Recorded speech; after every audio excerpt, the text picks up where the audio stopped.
January 6 copycat on January the 8th. Just a week after Luiz Inácio Lula da Silva took office as Brazil's president, supporters of his predecessor Jair Bolsonaro stormed the Brazilian Congress, Presidential Palace and High Court. After an hours-long standoff, in which hundreds were arrested, the Brazilian police regained control of the buildings. The protesters claim that Lula is not a legitimate leader, having served time for corruption, a sentence that was annulled. Similarly, there were claims of voter fraud against Lula from Bolsonaro supporters, a claim that the Brazilian High Court rejected. And with their supposed saviour out of the country on the day of Lula's inauguration, was the storming of the Congress out of anger against Lula and the Brazilian establishment, or disappointment towards Bolsonaro? Where does this leave Bolsonaro and his supporters in a country that is so divided? What can be learned from the eerily similar scenes on Capitol Hill 2 years ago? What's next for Brazil? So let's get to it. What is next for Brazil? As usual, we begin with this quick fire round of 30 seconds each to lay out your initial stance on the matter, and we'll pick up the conversation from there. So, Mr. Suplicy, please take the lead. Your 30 seconds are on. Well, thank you, Margarita Schipina. I'm very satisfied to speak to the 24 News. And I would like to say that it was completely absurd, the movements, the violent movements that happened yesterday against democracy, just 1 week after the President Lula that won the election in last October. Yes. Mr. Suplicy, we will put a stop right here, conclude our first round, and we will pick up from that point shortly. Mr. Battista, please, your take. Thank you. Well, thanks for the invitation. Yesterday was a sad day, a revolting day for Brazilian, but the democracy prevailed. The radicalized and anti-democratic groups not prevailed. It shows the Brazilian vitality of our democracy. And that's it. Yeah, of course, we will touch upon that point in a split second. Last but not least, Mr. Yoel Barnea, your thoughts? Yes, I think that what we saw yesterday and the day before, I think that it's an isolated incident because there were made certain mistakes, and the government and the police were not prepared for just such a possibility. And I think that now President Lula will take all the necessary measures so that such a similar incident cannot happen once again.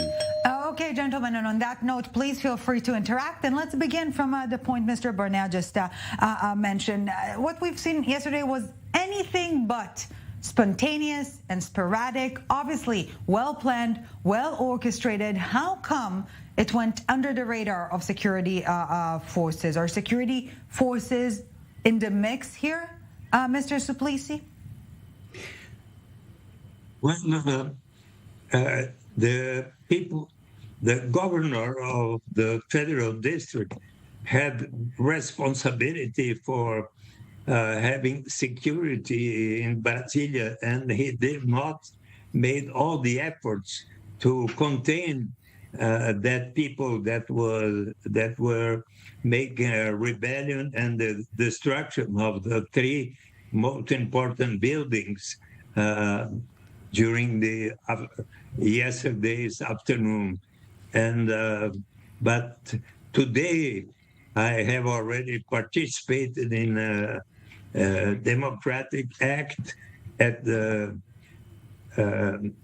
School of Law at the University of São Paulo. More than 2,000 people were there, and more in the afternoon today in Avenida Paulista. I believe that thousands of people will be there in defense of democracy. I believe that the democratic spirit now in Brazil is gaining more and more force. But Mr. Barnea, again, I insist on that point. Before the vote even took place, people feared an insurrection or response like the one we've seen yesterday. How surprising is it really? And again, how come it was not prevented? Look, Lula wanted to show his democratic tendencies, and he's a Democrat, and he permitted a large number of protesters to come to the capital, Brasilia. And even yesterday or the day before, when the riot started, police were with the rioters. At that moment, they were demonstrators only. They didn't think that such a thing should happen or could happen after the 1st of January. They were prepared for the 1st of January when the new president took office. And later on, the ministries didn't start their activities yet. We are now 7 or 8 days after Lula took office. Yeah. And it was a clear mistake of the security officials of the security apparatus that they were not prepared for such an eventuality. So many mistakes were done, and the police intervened only, I think, 2 hours after the riot started. It was clear that something could happen. It didn't have to happen, but it was clear for every observer that such a situation can really develop. Let's not forget that Mr. Bolsonaro received 48% or 49% of the voters in the second round. So there is a large part. The division is clear, but I would like to suggest an outlook, Mr. Battista. Maybe it was an intentional mistake to allow this insurrection to take place. If we're looking at the current state of affairs, everyone's talking about democracy being underlined, the gravitas or posture of Lula solidified. So maybe it all worked out in the benefit of the new president. Well, I believe in omission, in complacency of the governor of Federal District and his secretary of Segurança, Anderson Torres. He was Minister of Justice of Bolsonaro. And Bolsonaro is responsible of these demonstrations too, because after the election, Bolsonaro got in silence. He didn't talk nothing to the people. He didn't say nothing. He didn't congratulate the new president because he wants that people stay in front of the army asking for an intervention, a federal intervention, because he could speak something to these people. Should they get out of the army and do not do this type of demonstration? But Bolsonaro prefers to be in silence. He didn't say nothing for these people. So he is responsible too for what happens yesterday in Brazil. But what is it, Mr. Suplicy, that Bolsonaro supporters want? Maybe part of the triggers for the protest is also somewhat anger directed at him. He's out of the country, right? Well, it was very strange and not a courageous and respectful attitude of President Jair Bolsonaro to leave Brazil 3 days before the end of his government. This attitude was a very bad and sad attitude that impressed the whole nation in a very bad way, and also that he didn't ask for his followers to behave well. On the contrary, he is silent after those manifestations. Is a very sad attitude from his part. But is the protest greater than Bolsonaro at this point in time, Mr. Barnea? Didn't hear you, sorry.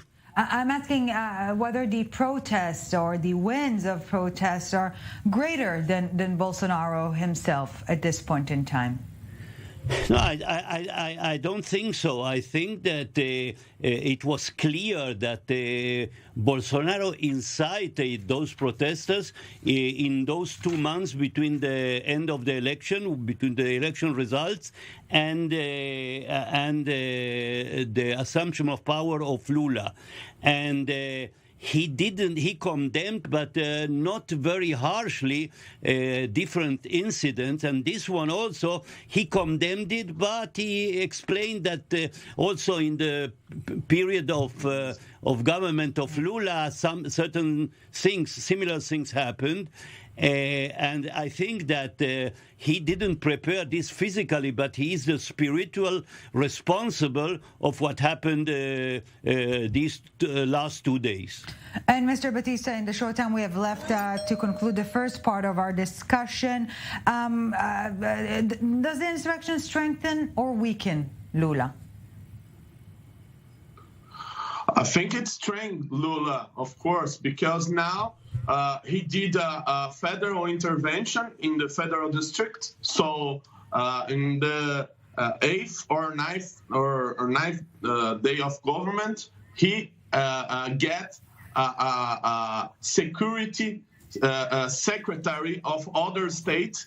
And of course, it's happened because of the things that we saw yesterday. So it strengthens Lula, and now the Minister of Supreme Court, Alexandre de Moraes, he will do a lot of prisons and things like that, because now he has the reasons to do this. And this is why, once again, I'm suggesting maybe we should look at who is benefiting before we think about who is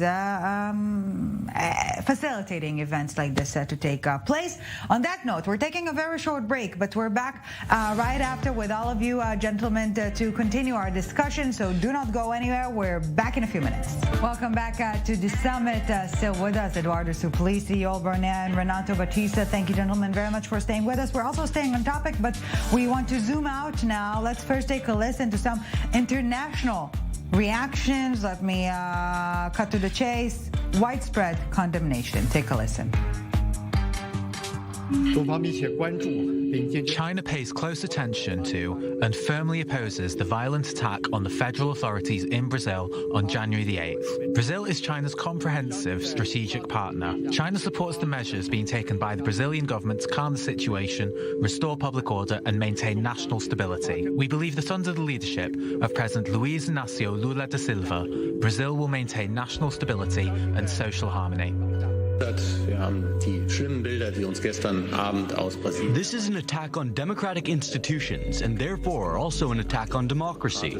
We stand side by side with the people of Brazil, as well as, of course, the democratically elected president, Lula da Silva. It's becoming clear how strong democracy needs to be in order to defend itself against something like this. The news reaching us from Brazil reminds us that the greatest threat on democracy, peace and prosperity in the world, from north to south and to east to west, is the resurgence of extreme movements ready to tear down everything. So let's get to it. Should the international community intervene? We begin with another quick fire round, 30 seconds each, and pick up the debate from there. Yoel, Barnea, take the lead, please. 30 seconds are on. I don't think there is any need for international intervention. Lula got a very large support internationally, perhaps unanimously, And I think he's in control of the situation. He's taking measures, and he will take further measures in order to ensure a political stability in Brazil. And at this stage, I don't see any necessity to intervene other than support, to express support for him. Yes, Eduardo Suplicy, what are your thoughts? 30 seconds are on.